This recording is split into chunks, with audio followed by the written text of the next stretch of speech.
Hi, and welcome to our panel here at SPX, which is Comics, Bodies, and Embodiment. I'm going to read the panel description.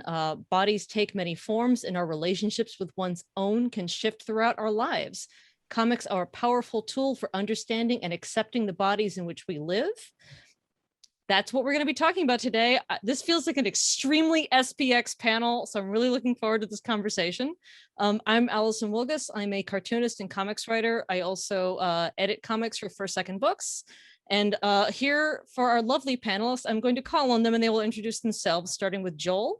Hi, I'm Joel Christian Gill. I am a cartoonist, professor, and historian. I've written books about Black history. I wrote a book called Fights, One Voice Triumphed Over Violence, which is the story of my life. My most recent book is Tales of the Talented Tenth, Robert Smalls, about an enslaved African who stole a Confederate warship. Robyn, would you like to go next? Sure. Hi, I'm Robyn Smith. I'm a Jamaican cartoonist. I recently finished working on a graphic novel for DC, New Be a Real One. And right now, Black Jose Press, a micro press that I am in love with because it's run by Jamila Rouser, who I've worked with tons, just put out The Saddest, Angriest Black Girl in Town, which was sort of an autobiographical mini comic I did in 2016. And it's sort of like coming back now. So that's sort of like what's on my mind. And yeah. Also, Black Jose Press is such an amazing name for a press also. Tatiana, do you want to introduce yourself? Yeah, hi, I'm Tatiana. I'm a cartoonist, been self-publishing books for a couple decades now. My most recent one is called Head Meds, about my life on antidepressants and anti-anxiety meds. I also have a fat positive coloring book and an upcoming book that I did in collaboration with a teenager called My Mom Had an Abortion. She wrote it and I drew it. And finally, Ashley. Hey, I'm Ashley Robyn Franklin. I am a cartoonist. I live in Austin. I mostly do fiction, like a lot of like horror and like queer paranormal romance and stuff. My last two books both came out like not last year, beginning of this year and last year. Time is very fake right now. Don't worry about it. I have no clue. I like thought about it and was like, I don't know. They're both from Silver Sprocket. One is called 1 Million Tiny Fires, and it's a queer horror book. And the other one is called That Full Moon Feeling, and it's like a paranormal romance. So just to kind of kick things off, when I was thinking about this panel, the thing that really struck me, both from a reader and as a person who sort of writes and edits comics, the thing that's interesting about comics as a medium, of course, is that like you are forced to have a visual component to anything that you are drawing. And unless you're drawing a very abstract book, there are probably going to be visual representation of your characters, whether that's yourself or your fictional characters. And I definitely, as a queer person and as a trans person, have thought a lot about the intentionality of how you're representing yourself or characters that you're identifying with on the page. I'd love to hear you talk a little bit about your kind of thought process when you're deciding how you're going to represent your characters on the page, whether that's you personally or the person you're telling your story about, like what kind of choices you're making and how you're thinking about the impact that's going to have on the reader. Whoever, I will call on somebody if you want to, but otherwise whoever wants to go first. You should call on people. I think. All right, Joel, why don't you start? And not just called on myself, I guess.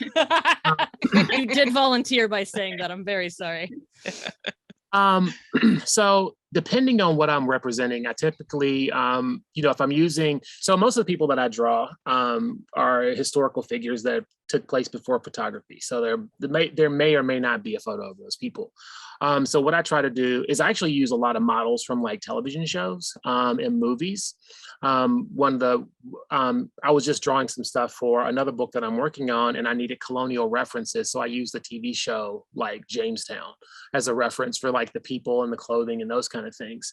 When I was drawing myself, I actually just drew it from memory. I drew it from like all of the pictures in my grandma's house of what I looked like on the wall.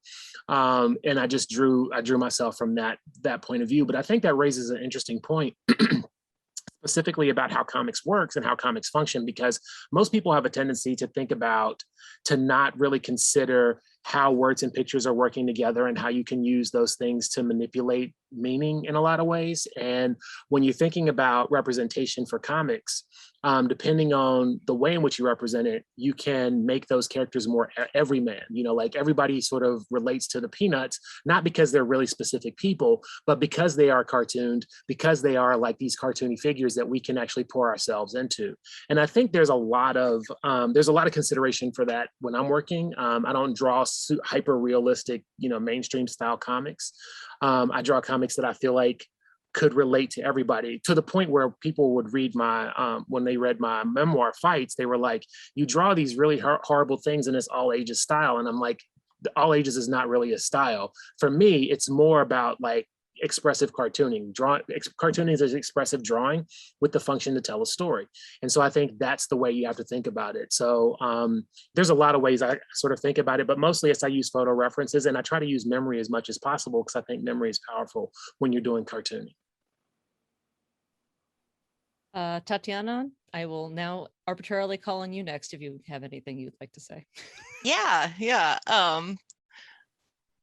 I give it a lot of thought when I'm drawing comics, because in autobio, some of it is like, how I saw myself at the time or how I see myself now. Like anything in the present, I try to be really conscious of like drawing myself with like how I see my body, basically. And so that can actually change. Like can draw myself in two very different ways in two different comics, because but I do try to represent, like, for myself, like as I like get fatter or older, like I try to add that on to like how I draw myself, because I want that's sort of part of what I do, as well as like sometimes I read a comic and I'm like, well, where are the fat people? And so I want to make sure to, I like having a protagonist, in this case representing me, that's fat, because then it's like it's what I want to see, or what I hope to see, if I read a comic. Robyn. Sorry, I told you all I wasn't going to call on you, but now Joel has unfortunately turned this into a calling on people panel, for better or for worse. He's probably right, though. This will go better. I find that, first, I really like what Joel said about using memory, because so much of like any of the memoir stuff that I've done is like very heavily steeped in memory. And even when, like right now, I'm sort of working on like memoir as it pertains to my life growing up in Jamaica, and like I'm not there right now, and I had intentions of traveling there and like taking pictures and remember, but instead it's become a way more like sort of dreamy representation of what I remember and the people that I remember there. And so much of what I do is heavily based on, I always say that, like, my friends and my family, they're like the first model that I use for anything, because they, in my head, they represent all the kinds of people I'm trying to put into my comics. And when it comes down to like representing myself, I feel like it gets really tricky, because I like think I know what I look like, and then drawing myself from memory, I'm like, oh, okay, wow, I think, like, if I draw myself too good looking, I'm like, oh wow, I think maybe too highly of myself, and even that can get in the way of my process. And I don't know, I feel like I'm still trying to figure out the way that I want to approach the different kinds of comics that I make, because I love slice of life, and I love like memoir comics, and those two are like my jam, but I use like such distinct styles to be like, well, here are these characters that aren't real, and I try to base off of people that I know and bodies that I want to see in comics, versus like, here's my real life and what's going on around me, and here's how I think I look. And yeah.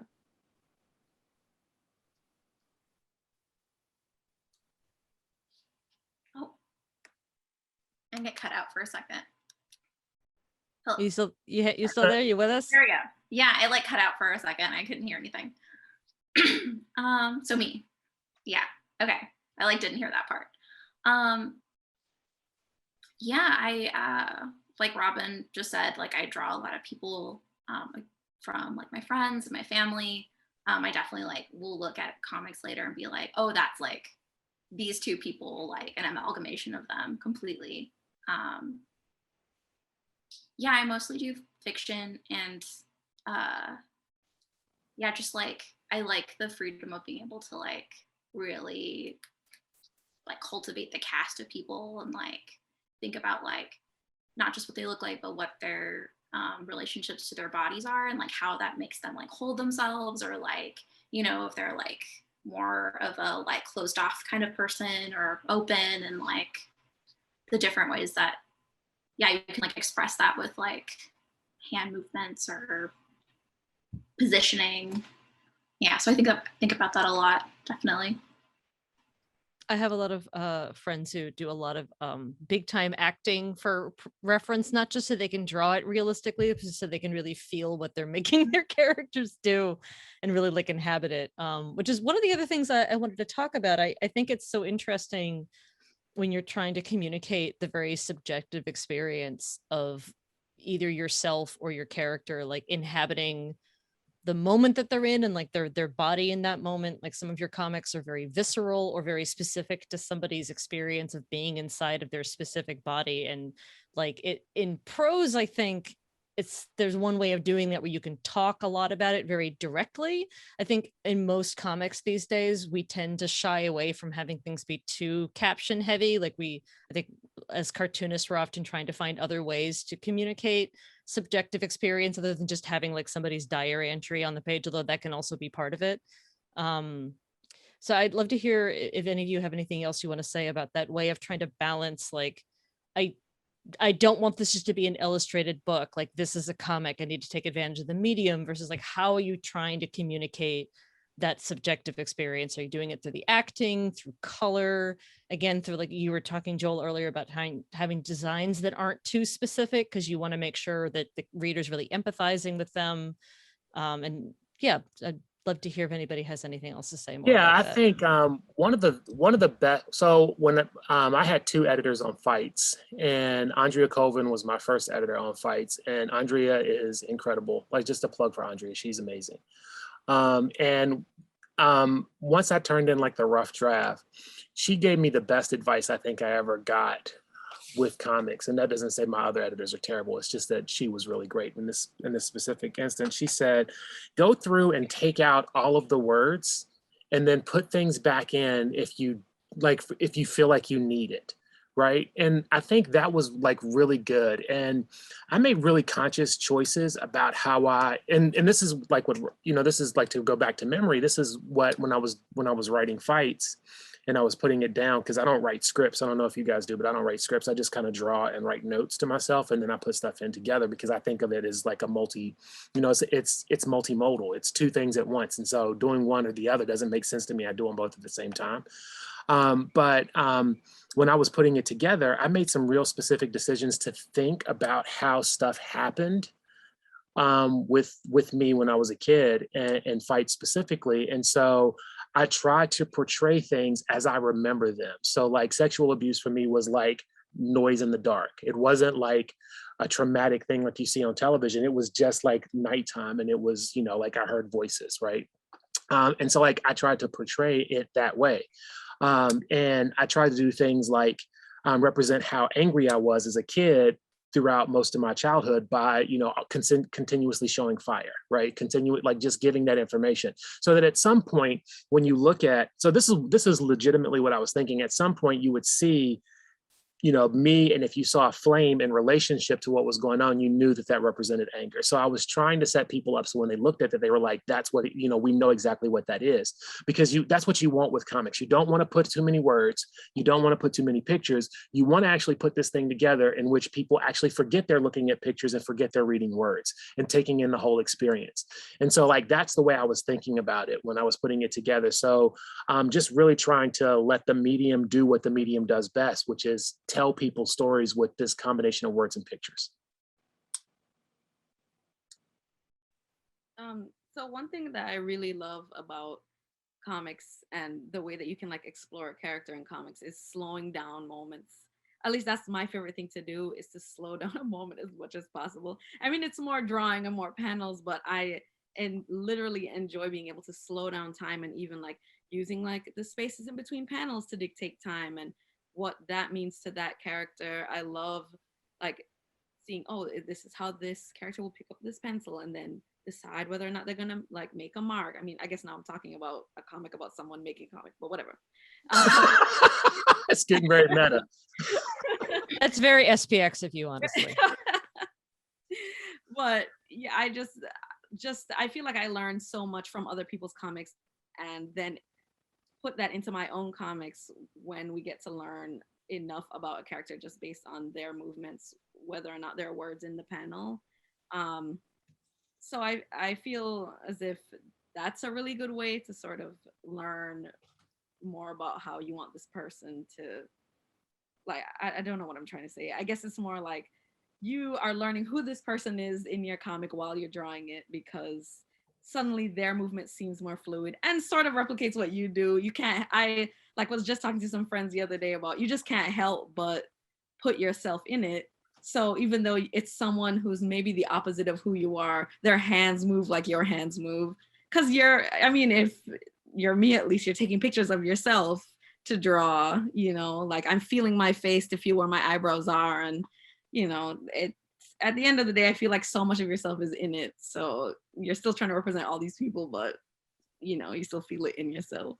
And I think that's a good point about the subjective experience of time. I think that's something a lot of us think a lot about when we're making comics, right? Like, what was it like to be in that moment? Again, like Joel was saying, there's the emotional aspect of it, but there's also the thing of like, what did it feel like to be in this moment? Like, how much time did this take up? Anyway, sorry. I got nothing.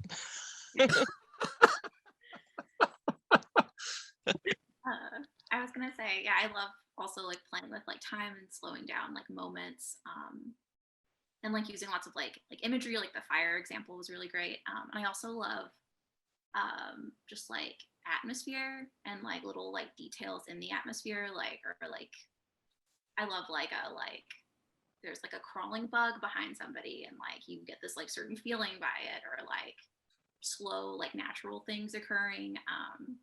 Yeah, just like the more I can do with the background, like make that work also with like the bodies and the people. It's like I want everything to work if it can.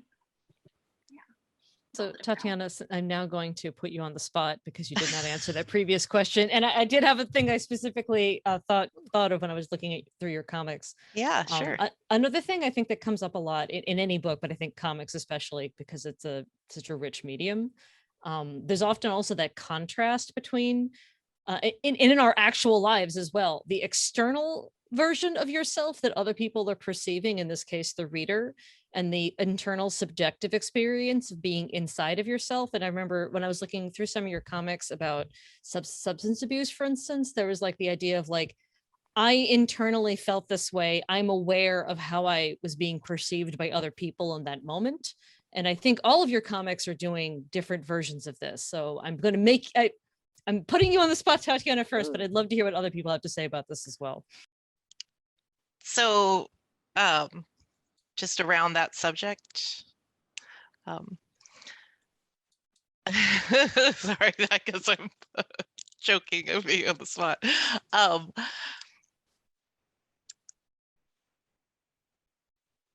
sorry. Come back to you if you want to think about it more. It's fine. Don't worry about it.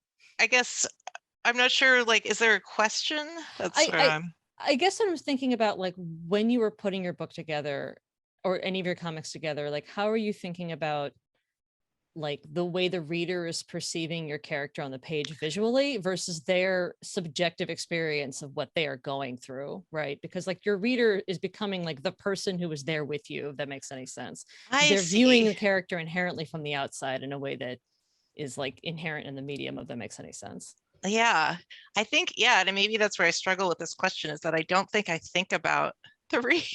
Sorry, readers. I'm just like, I have something to say and I'm going to say it. And that's where I sort of shrunk back because, you know, my comic Head Meds is just like a word, a lot of words. And in fact, the opposite happened where I drew a comic and then I had so many more things to add that I just felt needed to be there because it's a comic about mental health and I didn't want to like give misinformation or give too little information.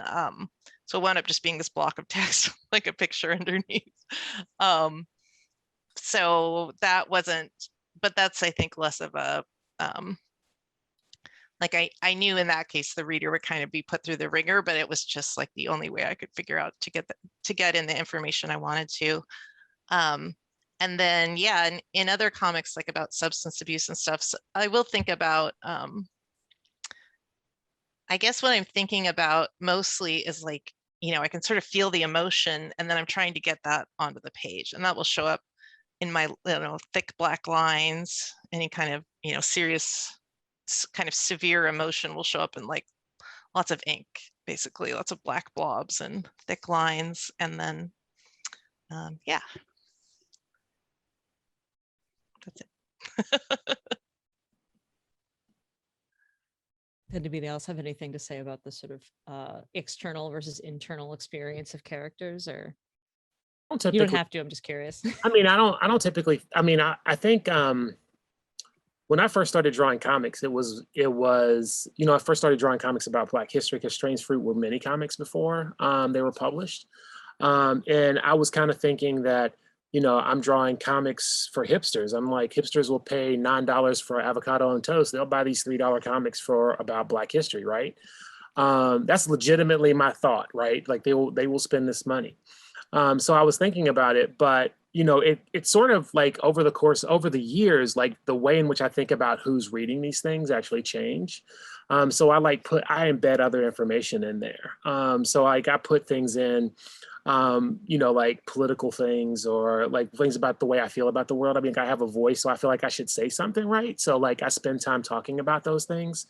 With fights specifically, it was almost, I mean, I don't know if I was thinking about who this was for other than like when I was in the middle of it, but thinking when I sort of like had most of it done and I started thinking about that, like who this book is for, it did change the way I started thinking about it. So when I wrote the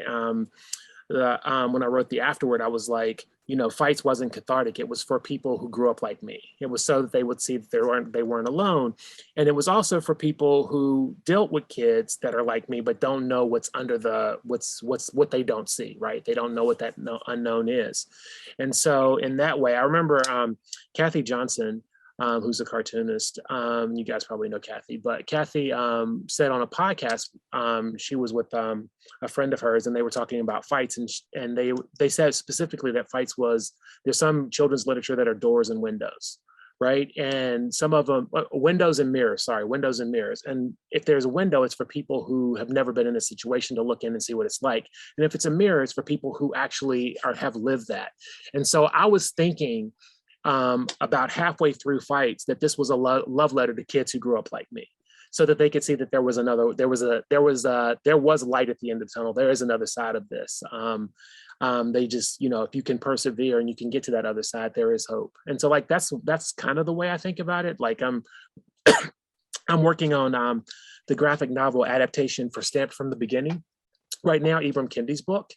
And I know who those people are going to be, who are going to read that as well. And so I'm adding little things in there for the people that are like thinking about college kids and professors and like random people who won't read the history tome that is.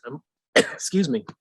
And I'm thinking, I'm adding little things in there. I'm thinking about it in that terms, if that makes sense.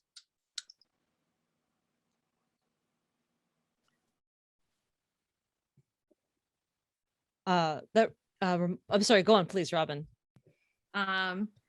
Just that I really like what Tatiana said about not thinking about the reader, because I feel like that's usually been the case for the comics that I make. And I love not thinking about, I love being like, this is what I want to make just for me, and then make it as specific as possible. And then hopefully someone can then read it and be like, wow, I feel that way. And it's so satisfying having someone being like, wow, this very specific thing that you thought maybe was just about you can also pertain to me as well. And that's always such a great part of like conventions for sure. But I think, so the comic I'm working on now, Wash Day, which was a mini comic and now it's going to be like a graphic novel. It's probably the only comic where I've thought about the reader, because in my head it's just about like all like the Black women who will be reading this book and seeing their hair represented in the book. So it takes me so much longer to think about like the different types of hair, because there's like 4 different characters and they all go through different like procedures when it comes to their hair and how they wash it, and someone gets it braided and someone like applies a wig, and just making sure it comes down to something, making sure it's extremely specific, because those like parts of taking care of yourself, especially for a Black woman, are extremely specific. And doing all the research for that while thinking about the reader has been a really important part of this process for this book too, because I mean, I think a lot about like my friends who don't read comics because they don't see other like Black older women in comics. I mean, not that there's that much Black like girls in comics either, but they're at an age where they think maybe, you know, comics aren't for them anymore. They're for kids, and now they're not seeing themselves in any sort of new comics. So just trying to appeal, I guess, to my friends who are like, oh, you're doing comics, that's cool. And then I'm like, yes, they're for you, please read them. So yeah. You know, that's really funny that you say that, Robyn, because when I tell my students all the time, like when they're thinking about who they make their work for, I always say like the basic fundamental idea about what creatives do is like, we think what we make is dope, and we just hope everybody else does too, right? So you're like sitting in your space and you're just like, I'm making dope stuff, and then I'm going to show it to somebody else, and then they're going to make it, and they're going to think, I hope that they think it's dope. And so like when those two things collide, that's when you get the magic, right? Because there are lots of people who run through the world just making what they think everybody else likes, and that's the sellout part, right? That's the part where you're like, you're not really making what you want, you're making what somebody else wants, but just making the thing that you think is dope is like really, like, I think that's just that's the way to find love and enjoyment in what you're doing, whether it's, you know, accounting or comics, right? It's like loving what you do for the sake of doing it. And I think that's really important that you said that, because I believe strongly in that. The way we put it in my friendship group is that we are fully on our bullshit. And I think that that's important. If you're going to make comic books for a living, go hard. Just go lean all the way in. I mean, it's like, you know, this is, if you can do my wife gets mad at me all the time. My wife is an executive at a healthcare IT company, right? And she's like, you are so lucky to be doing the thing that you love. And then I go to work, like my full-time job is teaching the thing that I love, right? So like, it's like I'm constantly doing that. Almost to the point where I have to actually find other stuff to do outside of comics and drawing that like as a hobby. But it's really, you know, that, you know, I always tell students this all the time.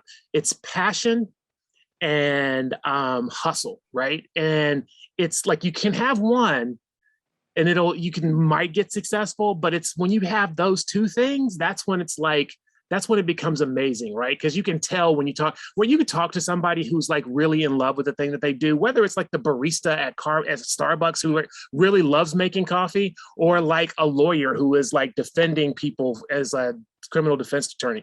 Like those, when you see those people start talking about it, you feel that energy is infectious, right? It makes you want to do something just like them. And I think that that's a really important thing. It's like connecting that passion and that hustle so that when you make stuff that you're making, I always say, I make dope shit, and I'm hoping that everybody else thinks that the shit that I make is dope as well. And like, that's just like, that. There's no other joy in life than to have that. Comics take a very long time to make. So if you're not making a comic that you enjoy, like that's just signing yourself up for misery. You know, like you really have to, if you're going to spend years drawing a book, it's got to be something you care about. So to circle back, a few of you said something kind of touched on this, and I'm wondering if anybody has more to say about this, because listening to, I was thinking about my own experience with this. In comics where you're either representing literally yourself or a character to whom you closely relate. I don't know about you. I have had the experience of having a tension sometimes between wanting to represent the character as I sort of feel like as in my internal picture of myself is, and like as a trans person that doesn't necessarily look exactly like my actual body does. My actual person, it's a little bit more androgynous, a little bit more masculine. Versus me feeling the responsibility to be like, no, I should represent like an accurate version of myself so that other people who are like me get to see themselves in this comic, and I'm doing them a disservice if I don't you know, make this person look like a 40-year-old person with big hips, then I'm part of the problem. Like I have to do that or I'm a monster. And I'm wondering if any of you have had that kind of experience trying to balance like what you want, like you're sort of the pleasure of seeing a version of yourself or this character that is like nice for you and comfortable versus like that responsibility. Is that something any of you have kind of experienced or have more to say about? I mean, I'm a professor and no one's ever accused me of not being able to talk. So I can actually continue to talk, but y'all should jump in. You know, as somebody who like, you know, not somebody who's trans, right? I don't necessarily have that disconnect that I think happens. That I you know, personally am empathetic of, but I don't have that disconnect. And I also, in response to what you were saying, Alison, like, you know, you are the god of your artwork, right? Like you only show people what you want them to see and you make those decisions. And I think so many times creatives have this tendency to get in our heads about like, oh, this is why like what Robyn said about like making like not caring and what Tatiana said about not caring what other people think. Like, do you think when Picasso was painting Guernica that he was like, oh, I wonder what the Nazis are going to think about this thing that I'm painting with that. No, Picasso didn't give a fuck about what the Nazis thought, right? He was like, I'm going to paint this thing because I'm angry about it. And this is a thing that I want people to see in the world. And I think that's the way we have to move through it. Because as soon as we start thinking about what's going to happen out there, that's when it goes downhill because you're not staying true to yours. Like you're not making the dope stuff that you make, which is different than like, you know, like me feeling like I want to make a story for kids like me. That's a different thing. I'm not like bowing to pressure, right? Because if I was bowing to pressure, like what sells the most in comics? Probably porn, right? That's what somebody told me at one point. Like draw porn, Joel, if you want to do that. And I'm like, that's not what I'm interested in, right? Like, I'm not interested in drawing porn. So I'm not going to do that. I'm just going to draw the things that I like, that I think is dope, and eventually everybody else will think it's dope too. And so like that's what you do. So TLDR, you don't care what other people think. Like just make your shit, right? Because somebody is going to think it's dope, regardless of what the world is going to think. Somebody's going to pick this up and go, this is the thing that I was looking for. And I think that's important. Yeah, I what you were saying about Alison, about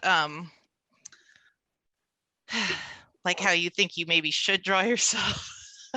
Like that's absolutely what I'm about, because I'm angry about like only skinny people in comics basically, or whatever, you know. And so I feel like it is my sworn duty to draw like, you know, a belly and make my boobs lower every year and flat, but you know, all the things that and in fact I probably emphasize more the things that I, you know, but it's the same when like I look in a mirror and go, oh, my butt's so flat. Like, you know, it's kind of it is how I see myself, as like the ways that I differ from the common presentation, I would say, or mainstream media or whatever. And yeah, I do hope that other people, you know, find solace, or it makes them think. Like either they're like, yeah, I feel seen, or they're like, huh, why doesn't anyone draw themselves like that? You know.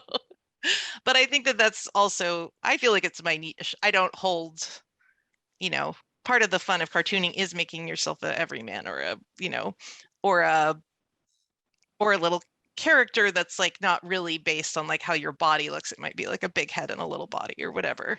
So, you know, part of it is the abstraction, or the, yeah.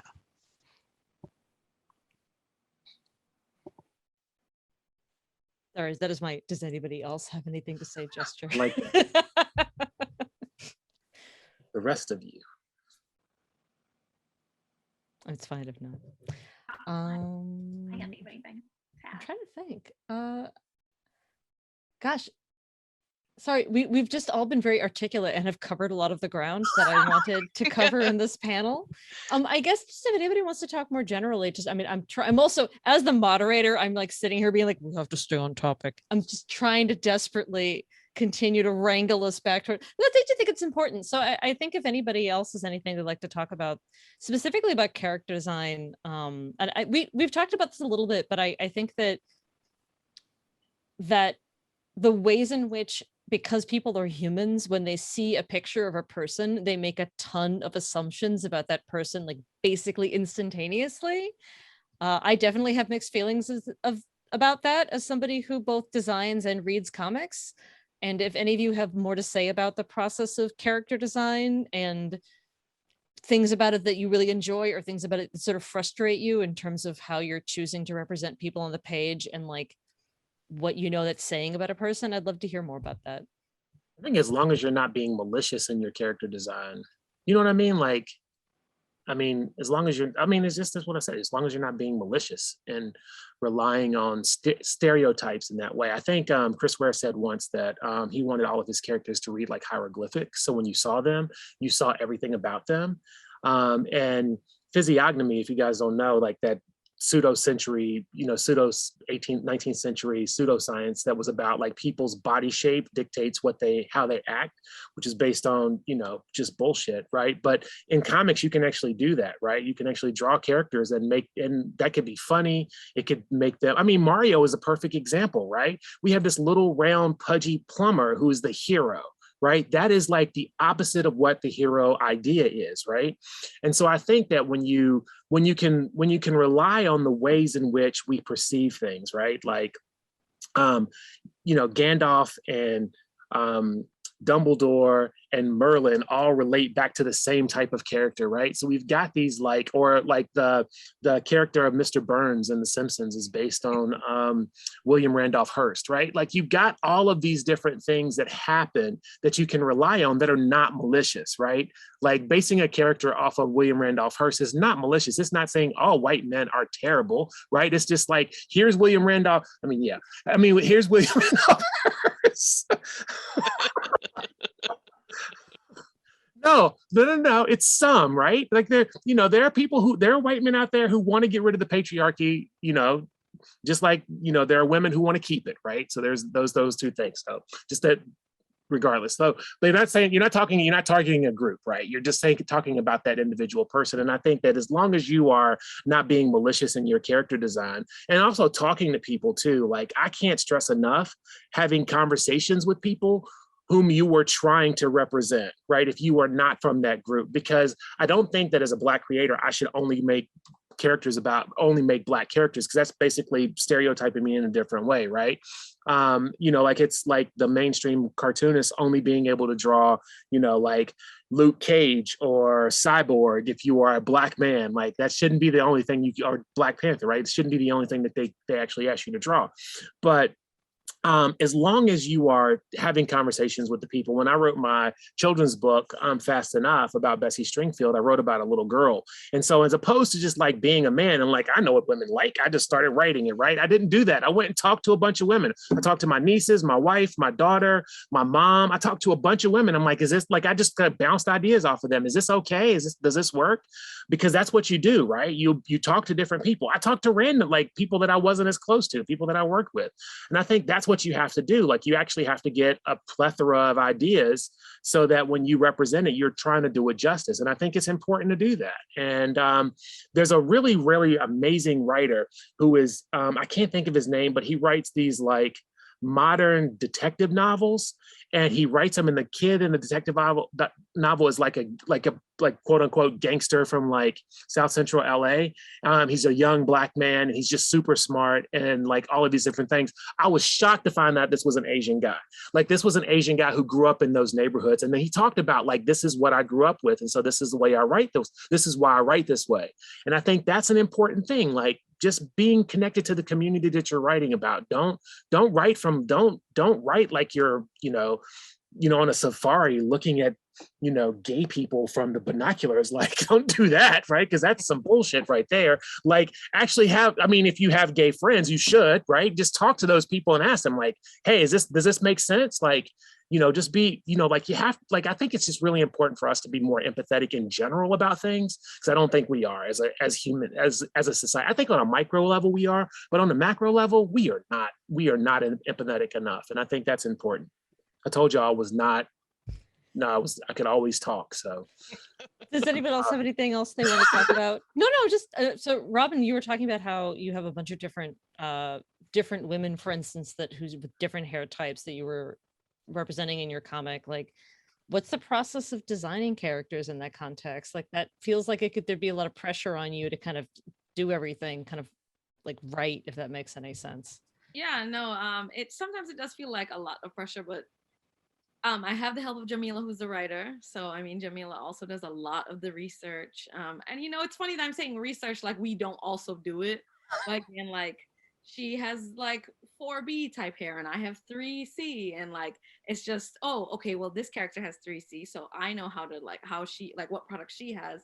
Jamila knows specifically for this character, like, oh, but this character who gets braids, like, I don't get braids often. Oh, but I have so many friends who get braids often. I have a friend who literally makes wigs. I can just ask her, like, how do you, like, she puts on wigs every day. Like, she knows how to maintain them. She has all the equipment, like, all these things that are very accessible to me, which, it's funny, like, hearing Joel talk about, like, oh, you don't want to be, like, it is different when someone puts you in the box to be like, you draw all the Black characters, but I am going out of my way to only draw like you put yourself in a very specific box of your own volition. That's different. Yeah, that's completely different. So I completely agree with what Joel was saying, but as like you were saying it, all I could think was like, every comic I've ever made is about a Black woman.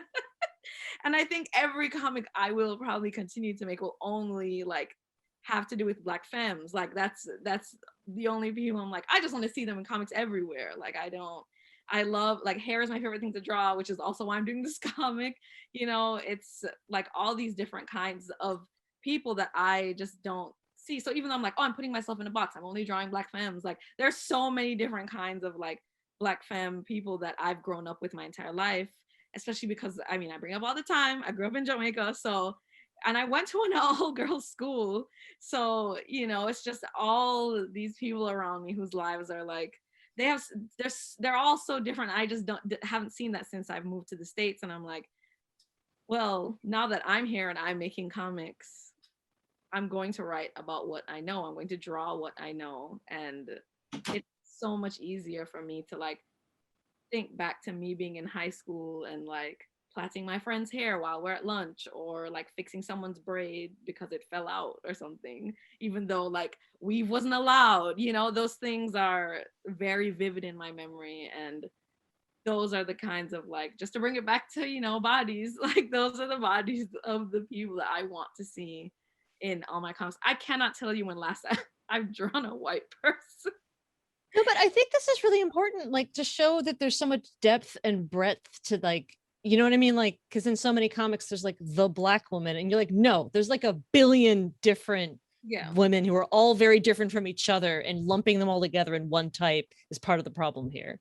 I actually never thought about that, Robyn, because I'm doing Stamp from the beginning. So I'm spending time drawing like Cotton Mather and Thomas Jefferson. I think this is the most I've ever drawn white people. And there was a point in which I was like, all these white people have the same face. Like I kept drawing with the same nose and the same face. And I had to roll myself back and like, all right, I got to start making them, like I started like doing exercises to draw them with different faces and things, because I was drawing everybody with the same face. It was kind of terrible. Ashley, and I don't want to pick on you here, but especially because you're drawing mostly fictional comics, I'd love to hear more about your character design process and kind of how you decide to visually represent your different characters, and like why you kind of how you make these choices and kind of what your thinking is. Yeah. I feel like most of my characters start out like they're like somebody I know, like they're like my friends, and then I'm like, oop, this is too much like this person, let me like pepper in a little bit of like this person I think is really hot on Instagram, or like this like person I see every day that works at a coffee shop. Like it's like I'm very like, yeah, like picking and choosing from real life usually. And the struggle is always like if anybody looks too much like me, that's like a big thing that I've been catching myself doing. Like every character design, I'm like, oh, which one's me? Oh, that one's me. Okay, let me like not give them curly hair. Okay, I'm fine. Yeah, the like problem of just like it's so easy to start drawing yourself, and then you're like, this isn't me. Yeah. So it's just you're having the opposite problem of some of the other people on this panel. You're like, no, I am not here. I do not exist in this comic. It's not me, I promise. Yeah. I feel like I accidentally, whenever I draw like couples, it's like, oops, this is me and my girlfriend, but we have like different hair. So I have to be like, no, no, no, like, yeah. It's also like, I don't see that many people, so it's easier now. To be like, who do I know? God, Yeah. that mood of like accidentally having everybody's face drift into either yourself or the same kind of abstract other face, that's real, man. I have some character design I've been putting off, and largely it is to creepily collect a bunch of photos of people where I'm like, you look kind of like this dude that I wish to draw. I will now find a million pictures of you on the internet, random dude, so that I can base this man on you. That's useful. Yeah, I do that too. It's really embarrassing. I think that a lot of us have kind of creepy case files of like some random person on the internet. Well, because otherwise it's really hard to keep yourself from drifting to whatever your mean is, right? Like you've kind of default from memory face. There's maybe 2 or 3 variations of it. If you don't constantly reinvigorate it with like outside material, you're just like, It's the same. yeah, it's like the Charlie Brown thing. You're just going to have like the same relatable generic face. Over and over and over again. That's the way Yeah. it works. And one of the things I really loved recently also is I think that there's been a real push to do a body version of that too. I've seen a lot of people putting together resources, for instance, for fat bodies where they're like, don't draw the same generic hourglass shaped lady all the time. People look like lots of different things. Here, I will put together a huge folder of different people that have volunteered photos of themselves. So you could draw fat people in lots of different ways and not the same way over and over and over again. I think there's a lot of different versions of that going on right now. And it's like really great the way that cartoonists are kind of giving back to the community in that way. Where they're like, I found a way to solve this problem for myself. I will now share with the rest of you.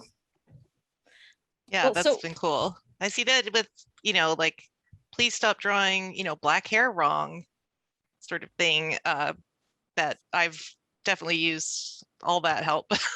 There's a whole comic book about how to draw black people. There's a Kickstarter right now. It's like how to draw black people. Yeah. Oh, cool. I will look for that. One of the things people always do is they mistake our hands. Our hands are different colors. People almost never do the hands right. Like they don't do that. There's a lot of stuff.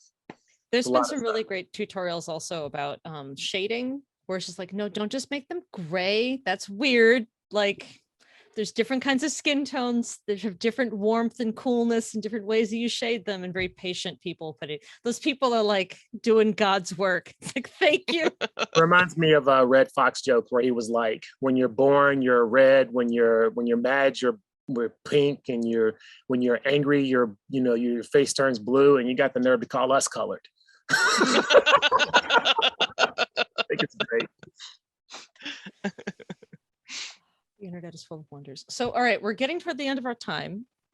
Does anybody else have anything they really wanted to talk about on the panel today that we didn't get around to? The answer can be no, but I want to give you your sort of chance to spout off one last time about your comics opinions, which we all desperately want. Something that I was thinking about when you said it, Alison, was about your responsibility to represent yourself accurately for people who like look similarly to you and then can identify themselves in that, like, because I just always have this desire to draw myself like thinner with longer hair, or like, not that these are the same sort of like ways that you'd prefer to draw yourself, or but it's like I understand that like I want to represent like my exact body type, because I would have needed that reading that comic. I would need to see someone who has like really intense back problems because their boobs are too big and have terrible posture. Like that is just, every day I live with it, and I'm like, don't draw it. It looks terrible, but I'm like, what responsibility do I have to someone else who has this same sort of like weird crooked neck business that I got going on, that I like try my best to hide with my hair, like. And sometimes even for myself, drawing it makes it feel more real and more human, if that makes sense, and but then I am the god of my own drawings, like Jill said, and I could just draw myself with this perfectly aligned spine. Like what do I do then? And I don't have an answer. I've been thinking about it since you said it, because it's something I think about all the time. I think it comes down to intentionality, like to think, what is my intent with this work? What am I trying to accomplish with this work? What's important to me here? And sometimes what's important is I really want to connect with other people who have my experience in a very physical way. And sometimes it's, I want to just draw this, in my case, for instance, whatever, I just want to draw a hot twink. Just let me draw a hot twink. Don't judge me. I'm allowed to do this. Like, and those are both valid. Absolutely. Right. Yeah. But like, don't like, I think it's all about like, what are you trying to accomplish with this? Who is this for? What is your audience? What is your intent?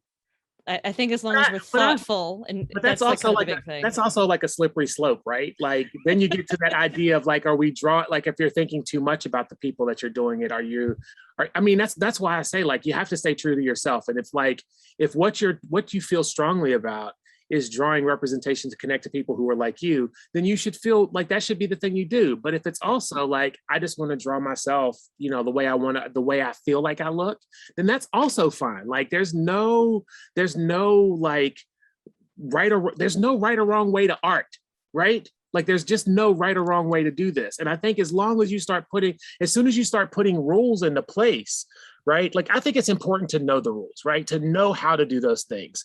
So then you can go out and break them super effectively, right? You can smash those rules and smash those roles. Like you can't play with, like if you don't understand the history of gender norms, you can't actually mess with it, right? You can't really do anything with it to sort of push it in one way or another because it's going to come off flat. So if you know how that stuff works and then you push in those directions, which some really great books, movies, and TV shows do really well, and you see like, oh, I see what you did there, right? Like in Black Panther, when the white character goes off to save everybody, I just knew he was gonna die, right? You know what I'm talking about? When the white character goes, because that's typically what the Black character does. And you can't tell me that Ryan Coogler wasn't thinking I should kill him off just because that's what happens to Black characters. Like it's like, oh, he was our savior. He did this thing, like just kill off the white character. I just knew that was gonna happen. I'm like, this is fucking brilliant, right? So taking those gender norms and playing with those ideas, or any kind of role reversal, like do what feels right to you. Don't let, like, this is for all the people that watch this,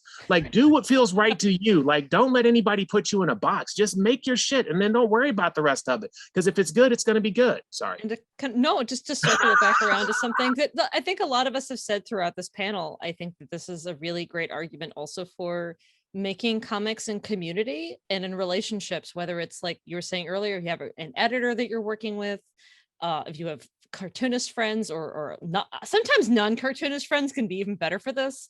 I think it's all about like making sure that when we feel ready, sharing our work with our communities and our professional relationships to sort of be like, here's what I'm trying to do with this. Like, am I accomplishing that? Like, am I successfully getting across the thing that I'm aiming for? And I think that's often a conversation, right? Sometimes we don't get it on the first try. Sometimes we're too close to it to understand how it's going to come across to somebody else who isn't living inside our own head. Exactly. The worst, by the way, is when you look at a comic you did 5 years ago, you're like, oh, yikes. Oh, I was going through a lot. Man, I did not understand what I was saying with that comic 5 years ago when I made it. Holy shit. I think we've all had that experience. Friends, thank you so much for coming and talking with me today. I know this is like a year 2 of weird comics convention years, but it's just really lovely to have panels like this and get to meet and talk to other people about our work. Everybody, can you let folks listening to this know where they can find more of your work online? If they like, again, repeat what your most recent work is you want everybody to go check out. And if you have a website or Twitter that they should go look at, please let them know. Joel, I will once again make you go first. So I'm Joel Christian Gill everywhere, on TikTok, on Instagram, actually I'm JCG007 on Twitter, but I'm pretty active on all of those things. So, my most recent books are Fights, One Boy's Triumph Over Violence, and Tales of the Talented 10th Robert Smalls. Robyn? So you can find me at Robrosmo anywhere. So it's ROBROSMO. The latest thing I did was, we've republished The Saddest Angriest Black Girl in Town, which you can find on blackjosepress.com, my website, or at Radiator Press. Ashley? So I'm A.R. Franklinstein, like Frankenstein, but Franklin, my last name, on Instagram and Twitter. And that's also my website, arfranklinstein.com. My last couple of comics are both available from Silver Sprocket. There's a horror one called 1 Million Tiny Fires, and then like a fun romantic comedy called That Full Moon Feeling. And Tatiana? My website is just my name, tatianagill.com. Oh, and I'm Tatsgill, T-A-T-S Gill on Instagram and Twitter. And yeah, you can buy my books from my website. There's like a book link. Also, Emerald Comics Distro sells them as well. And they're on, anywhere books are sold, anywhere online books are sold. Yeah. Awesome. Thank you all so much. And thank you to everybody who's watching this. I hope that you had a great time. This is a great conversation.